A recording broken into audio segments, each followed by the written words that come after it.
नमस्कार दोस्तों। महाकाल के आशीर्वाद से अब आपका इंतज़ार खत्म हुआ। तो आप काफ़ी दिनों से इंतज़ार में थे कि भाई सेकंड मैथ की वीडियो अपलोड की जाए। तो आज हम सेकंड मैथ में क्षेत्रमिति के बारे में अध्ययन करेंगे। मेंसुरेशन जिसे आप बोलते हैं अंग्रेजी में क्षेत्रमिति, मेंसुरेशन। तो इसमें जो क्षेत्रमिति के बारे में अध्ययन करेंगे तो ये क्षेत्रमिति दो प्रकार से होती है। एक तो होती है 2D आकृति के रूप में और एक होती है 3D आकृति के रूप में। 2D आकृति का अर्थ होता है भाई द्विविमीय आकृति। द्विविमीय आकृति का अर्थ क्या होता है भाई, जिसमें दो दिशाएं हैं। और 3D आकृति का अर्थ क्या होता है भाई, त्रिविमीय आकृतियां। त्रिविमीय आकृति का अर्थ क्या होती है, जिसमें तीन दिशा हो अर्थात तीन विमा हो। विमा का अर्थ क्या जानते हैं, जैसे मात्रक की बात की जाए, मात्रक कैसे निकलता है कि भाई यहाँ पर जो आप जैसे क्षेत्रफल निकालते हैं तो लंबाई गुना चौड़ाई करेंगे, तो यहाँ पर द्विविमीय आकृति का अर्थ होगा भाई लंबाई और चौड़ाई के रूप में होगी। और त्रिविमीय आकृति जो होगी वो लंबाई, चौड़ाई और ऊंचाई तीनों के रूप में होगी। अब द्विविमीय आकृतियां है कौन कौन सी, तो द्विविमीय आकृतियों में आप पढ़ेंगे, एक तो पढ़ेंगे आप त्रिभुज, ट्राइंगल।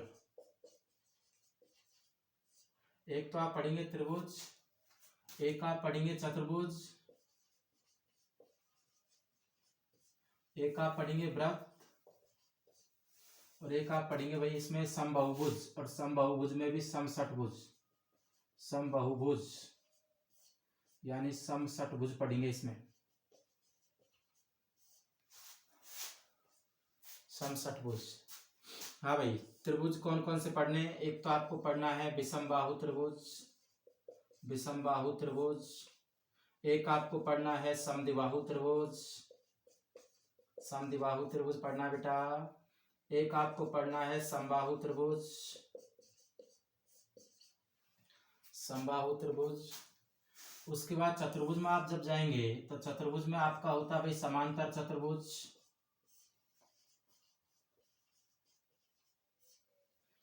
उसके बाद होता है आपका भाई आयत। उसके बाद होता है भाई समचतुर्भुज, वर्ग, समलंब चतुर्भुज और पतंग। और त्रिविमीय आकृतियां कौन कौन सी हैं, तो आप पढ़ेंगे भाई घनाभ के बारे में, घन के बारे में, बेलन के बारे में, गोले के बारे में, शंकु के बारे में,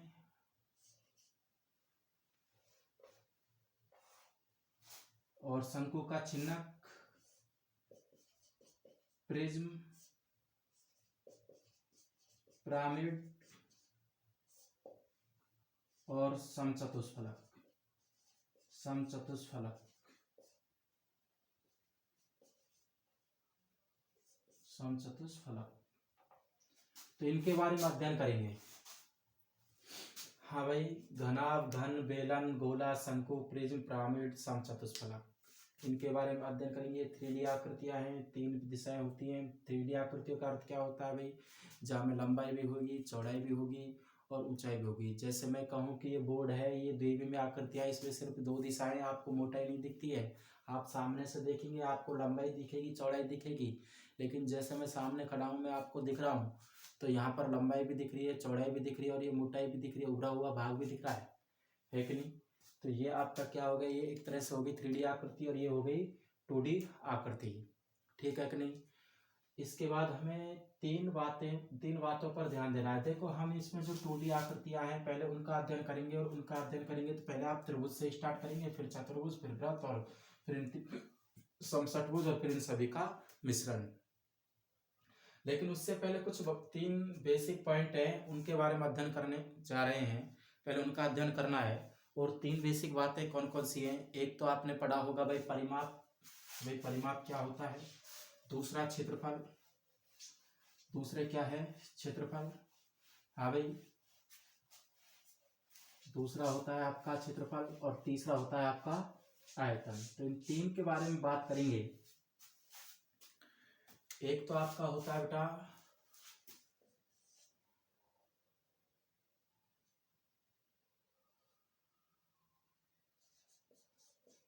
परिमाप और परिधि।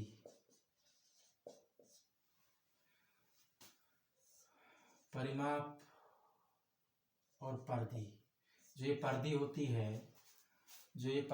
है, ये किस में काम आती है? ये वृत्त में काम आती है। और परिमाप जो होता है ये बहुभुज में काम आता है। अब अर्थ दोनों का एक ही होता है भाई। यहाँ पर आपको बॉर्डर नापना है। जैसे त्रिभुज है तो त्रिभुज में तीनों भुजाओं का योग हो जाएगा ए बी सी। तो यहाँ पर आप पेरीमीटर निकालेंगे तो आप कहेंगे भाई ए प्लस बी प्लस सी। अगर चतुर्भुज है तो उसकी भुजाओं का योग। तो मेन बात क्या निकल के आती है कि भाई ये जो बॉर्डर होता है ना उसको नाप लीजिए आप। अब वृत्त की बात करूं तो मैं ये वृत्त में क्या कहलाएगा? ये परिधि कहलाएगा। परिधि और परिमाप क्या होता है? समान होता है वृत्त में। ठीक है कि नहीं? यहाँ पर क्या हो गया, एक तरह से बॉर्डर हो गया भाई, बॉर्डर नापना है। या फिर मैं कहूँ कि भाई सभी भुजाओं का योग, सभी भुजाओं का योग, सभी भुजाओं का योग,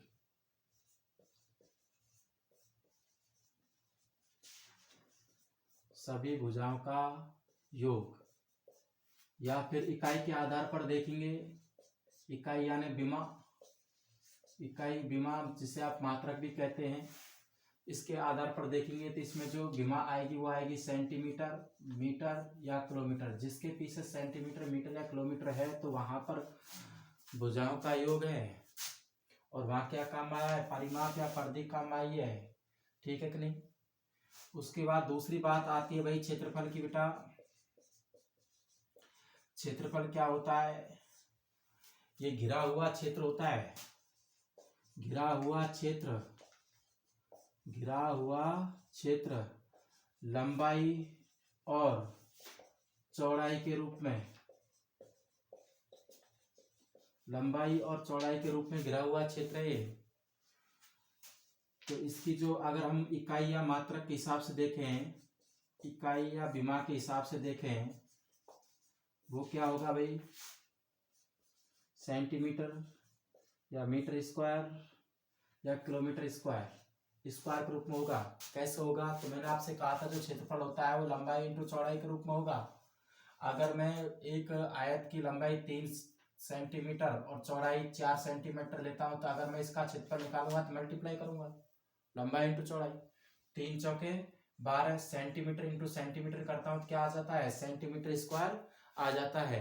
तो हमको पता लग गया कि भाई जो क्षेत्रफल की जो विमा होगी वो स्क्वायर के रूप में होगी, स्क्वायर स्क्वायर स्क्वायर।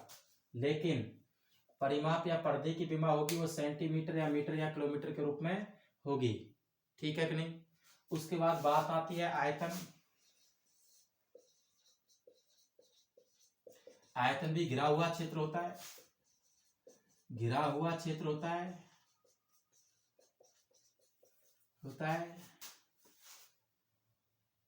लेकिन यह घिरा हुआ क्षेत्र जो होगा वो लंबाई, चौड़ाई और ऊंचाई के रूप में होगा, और ऊंचाई के रूप में होगा।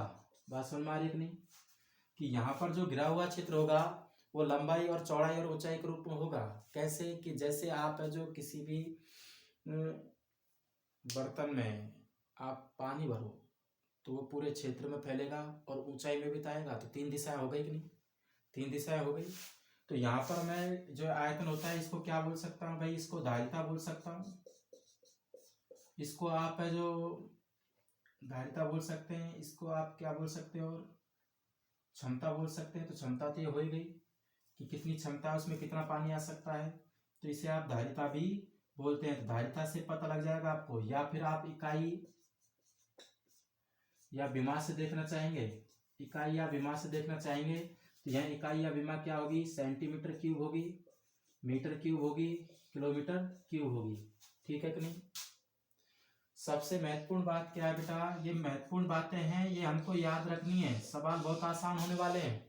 अगर आपको ये याद है तो सवाल बहुत आसान होने वाले हैं और ये आपको याद करने ही पड़ेंगे अगर आप क्षेत्रमिति पढ़ रहे हैं तो। हाँ भाई, महत्वपूर्ण बात क्या है? जब भी आकृति में परिवर्तन होगा, आकृति में परिवर्तन का अर्थ क्या है कि जैसे मैं इस मार्कर को पिघला के एक गोला बनाना चाहूंगा, तो ये जैसे आप देखेंगे तो आप इसको एक कैसे दिखेगा, बेलनाकार दिखेगा। लेकिन मैं गोला बना दूंगा तो गोलाकार आकृति हो गई, तो ये इसका जो आकार बदला कि नहीं, तो ये आयतन के रूप में बदलता है, क्षेत्रफल के रूप में नहीं बदलता है, क्योंकि ये आपकी 2D आकृति नहीं है, ये 3D आकृति है। और 3D आकृति में क्या काम आता है भाई, लंबाई चौड़ाई ऊंचाई, आयतन काम में आता है। तो जब भी आकृति में परिवर्तन होगा, आकृति में परिवर्तन होगा